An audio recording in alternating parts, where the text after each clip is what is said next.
ዛሬ ደግሞ የምንመለከተው የባለፈው ቀጣይ የሆነው ኢየሱስ ክርስቶስ ብቸኛ አማላጅ ብቸኛ መካከለኛ አድርገን የምናምንበት ምክንያት ምንድነው የሚለውን አይተናል። ዛሬ የምንመለከተው ሁለተኛውን ምክንያት ነው።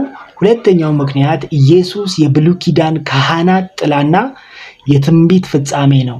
መጽሐፍ ቅዱሳችን ኢየሱስ ክርስቶስ የትንቢት ፍጻሜ የካህናት አገልግሎት ፍጻሜ ያገኘው በክርስቶስ ኢየሱስ ድሮ የነበሩ ካህናት በዘር ሐረግ ተቆጥሮ የሚሰጠው የክህነት አገልግሎት የክርስቶስ ኢየሱስ ምሳሌ እንደሆነ ከዘመን ፍጻሜ በኋላ ከሴት ተወልዶ ያ ክህነት ፍጻሜ የሚያገኘው ኢየሱስ እንደሆነ መጽሐፍ ቅዱስ ያስተምረናል። የነቢያት ትንቢት የተነበዩት ኢየሱስ የትንቢት ፍጻሜ ነው። ኢየሱስ የክህነት አገልጋዮች ፍጻሜ እንደሆነ መጽሐፍ ቅዱሳችን ያስተምረናል። በተጨማሪም መሲሁ የሊቀ ካህናትን ሚና እንደሚወጣ የሚገልጹ የብሉይ ኪዳን ትንቢቶች በዚህ መጽሐፍ ላይ ተጽፈዋል።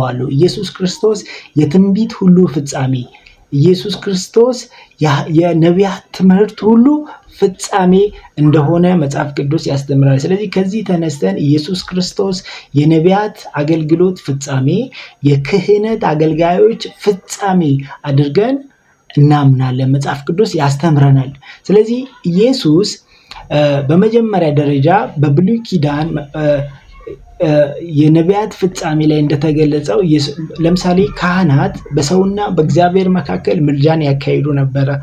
በብሉይ ኪዳን በነበረ ሰዎች አንድ ሰው ኃጢአት ሲሰራ ለኃጢአቱ የሚሆን መስዋዕትን በማምጣት በእግዚአብሔር ፊት ያ ካህን ያንን ያመጣውን በግ ሊሆን ይችላል፣ ዋኖስ ሊሆን ይችላል፣ እንደየአቅማቸው የሚያመጡትን ነገር ይሰዋና ኃጢአታቸውን ማስተሰረይ የሚችል አቅም ነበረው። ያ በዘር ሐረግ ተቆጥሮ የሚሰጠው የክህነት ሌዋውያን የሚያገለግሉት የክህነት አገልግሎት በሰውና በእግዚአብሔር መካከል ከሰው ወደ እግዚአብሔር ነገሮችን ያደርሱ እንደነበረ መጽሐፍ ቅዱሳችን ይነግረናል። ዘሌዋውያን ምዕራፍ 17 ከቁጥር 11 ላይ ደም ሳይፈስ ስርየት እንደሌለ መጽሐፍ ቅዱስ ይነግረናል። ስለዚህ በሰዎችና በእግዚአብሔር መሃል ሆኖ የስርየትን ስራ የሚያከናውኑት የማስታረቅን ስራ የሚያከናውኑት ካህናት እንደነበሩ የሌዋውያን አገልግሎት እንደነበረ መጽሐፍ ቅዱስ ይነግረናል።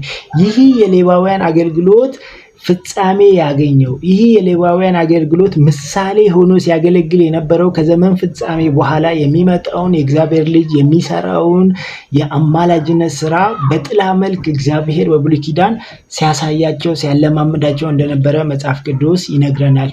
በኢሳይያስ ምዕራፍ 52 ላይ እና 53 ላይ ነቢዩ ኢሳይያስ ይህ አገልጋይ የፍቅር አገልጋይ ለሰዎች ሁሉ የሚሞተው ለሰዎች ሁሉ በሞቱ ደግሞ ጽድቅን የሚሰጠው የእግዚአብሔር ልጅ እንደሚመጣ በሞቱ መሲሁ ስለ ብዙዎቹ ሞቶ እንደሚያጸድቃቸው ጽድቅን እንደሚሰጣቸው ነቢዩ ኢሳይያስ ምዕራፍ 52 ምዕራፍ 53 ላይ ይህ የፍቅር አገልጋይ እንደሚመጣ ትንቢት ተናግሯል። ስለዚህ ኢየሱስ ክርስቶስ የካህናት አገልግሎት ፍጻሜ ነው። በተጨማሪም በብሉይ ኪዳን በትንቢት እንደተመለከተው ክርስቶስ ለብዙዎቹ ሞቷል። ያ መሞት ደግሞ ሰዎችን ሁሉ ለማጽደቅ እንደሆነ በዮሐንስ ወንጌል ምዕራፍ 17 ላይ ለተመረጡት ወደ እግዚአብሔር ለሚመጡት ሁሉ የክህነትን የሊቀ ካህንነትን አገልግሎት ሲያቀርብ ደግሞ እናነባለን። ስለዚህ በዛ በድሮ በብሉይ ኪዳን ዘመን ካህኑ የሚሰራውን ስራ ካህኑ በእግዚአብሔርና በሰው መካከል የሚኖረውን ግንኙነት በሙሉ ካህኑ እንደሚመራ ሁሉ ያ ካህን የኢየሱስ ምሳሌ የኢየሱስ ጥላ ሆኖ ሲያገለግል እንደነበረ ከዘመን ፍጻሜ በኋላ ከሴት የተወለደው የእግዚአብሔር ልጅ ያንን ስራ በእግዚአብሔር ፊት ያለ እንከን ያለ ነቀፋ እንደሚያደርግ መጽሐፍ ቅዱስ ያስተምረናል። በሁለተኛ ደረጃ በዛ ዘመን የነበሩ ሊቀ ካህናት ከሰው ብቻ ወደ እግዚአብሔር አይወስዱም፣ ከእግዚአብሔርም ወደ ሰው ነገሮችን በማምጣት ከህዝቡ ጋር እግዚአብሔር እንዲገናኝ እግዚአብሔር ከህዝቡ ጋር የልቡን ሐሳብ እየነገረ እያዘዘ እንዲያደርጉ እንደዛ አድርጉ እያደረገ ከህዝቡ ጋር እንኳን ኮሚኒኬት የሚያደርገው በካህናት መካከል በዛ ዘመን በነበሩ በሌዋውያን ካህናት አማካኝነት ይህንን ስራ ከእግዚአብሔር ወደ ሰው ነገሮች ይመጡ እንደነበረ መጽሐፍ ቅዱስ ይነግረናል። ሰዎች የእግዚአብሔርን ፈቃድ ለማወቅ ወደ ሊቀ ካህናት እንደሚሄዱ ሊቀ ካህናት ጋር ሄዶ ደግሞ መልስ እንደሚያገኙ እግዚአብሔር በካህናት መካከል ኮሚኒኬት እንደሚያደርግ መጽሐፍ ቅዱሳችን ያስተምራል። ስለዚህ ይህ ስርዓት ከሰው ወደ እግዚአብሔር ያለው ስርዓት ደግሞም ከእግዚአብሔር ወደ ሰው የሆነው ስርዓት በዘመን ፍጻሜ ከሴት በተወለደው በእግዚአብሔር ልጅ ፍጻሜን አግኝቷል። ኢየሱስ በምድር ላይ በነበረ ሰዓት የእግዚአብሔር የክብሩ መገለጫ እግዚአብሔር ከሰው ጋር ኮሚኒኬት ለማድረግ ኢየሱስን መካከለኛ አድርጎ እንደሚጠቀም የእግዚአብሔር ክብር ወደ ምድር የመጣው በኢየሱስ በኩል እንደሆነ መጽሐፍ ቅዱስ ይነግረናል። ይህ የመካከለኛነት ሚና የመካከለኛነት አገልግሎት በክርስቶስ ኢየሱስ ተፈጽሟል። እግዚአብሔር በዘመን ፍጻሜ በተወለደው በልጁ በኩል ከሰው ሁሉ ጋር ህብረትን ያደርጋል። ከሰው ሁሉ ጋር በክርስቶስ ኢየሱስ በኩል ህብረትን ያደርጋል። ፈቃዱን በክርስቶስ ኢየሱስ በኩል ገልጧል።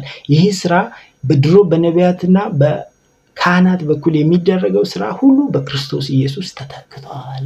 ለዚህ ነው ኢየሱስ ክርስቶስ አማላጅ ነው። የነቢያት አገልግሎት ፍጻሜ፣ የካህናት አገልግሎት ፍጻሜ፣ ነቀፋ የሌለው፣ ነውር የሌለው፣ እንከን የሌለው፣ ድካም የሌለው የክህነትን ስራ ወደሚሰራ ወደ ኢየሱስ እጋብዛችኋለሁ። ስለ ኃጢአታችሁ፣ ስለ በደላችሁ፣ ስለ ደቀቀው ስለ ኢየሱስ እጋብዛችኋለሁ። እሱ እውነተኛና ብቸኛ አማላጃችን ነው። እሱ የህግ ፍጻሜ ነው። እሱ የክህነት አገልግሎት ሁሉ ፍጻሜ ነው። የነቢያት አገልግሎት ፍጻሜ ነው። ወደሱ በመምጣት ይህንን አገልግሎት እንድትካፈሉ ስለ እናንተ የሚማልድ ብቸኛ መካከለኛ ኢየሱስ ብቻ ነው። እሱ የላቀ ካህን፣ የክህነት ሁሉ መጨረሻ፣ እግዚአብሔር በእርሱ የተደሰተ ክህነቱንም ያለ እንከን የተቀበለው ኢየሱስን ብቻ ነው። ስለዚህ ስለ አንተ ስለ አንቺ ያማልድልሻል። ኢየሱስ እረፍትን ይሰጣል። አሜን።